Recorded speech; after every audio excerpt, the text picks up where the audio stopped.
Praise the Lord. మార్చి 29వ తేదీ 2024. ఈరోజు దేవుని వాక్యము రోమిలకు రాసిన పత్రిక 5వ అధ్యాయము 8 మరియు 9వ వచనము. అయితే దేవుడు మన ఎడల తన ప్రేమను వెల్లడిపరుచుచున్నాడు.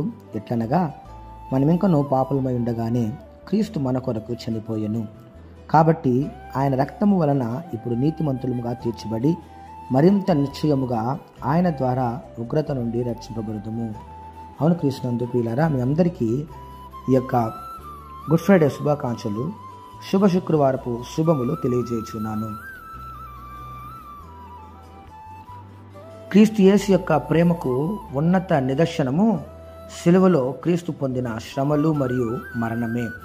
సిలువలో ఆయన అనుభవించిన వేదన మానవునిపై దేవునికి ఉన్న ప్రేమ మరియు తండ్రి చిత్తము నెరవేర్చుటలో క్రీస్తు యేసుకున్నటువంటి బాధ్యత వ్యక్తమవుతూ ఉంది. సిలువలో స్పష్టముగా చూడగలిగినటువంటి కార్యము ఇవే. క్రీస్తును సిలువకు అప్పగించుట ద్వారా దేవుడు మానవాళిపై తన ప్రేమను వెల్లడిపరుస్తున్నాడు. ఆయన రక్తం వలన మనము ఇప్పుడు నీతిమంతులముగా తీర్చబడుచు ఉన్నాం.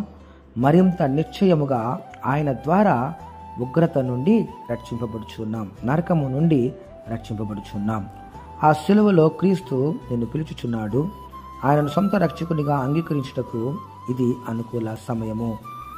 ఈ వాక్యం వింటున్నటువంటి నా ప్రియ సహోదరి సహోదరులారా, నన్ను ప్రేమిస్తున్నటువంటి క్రీస్తు ఆ కల్వరి సిలువలో నీ కొరకు నా కొరకు చాపిన చేతులతో దప్పికొని ఉన్నాడు.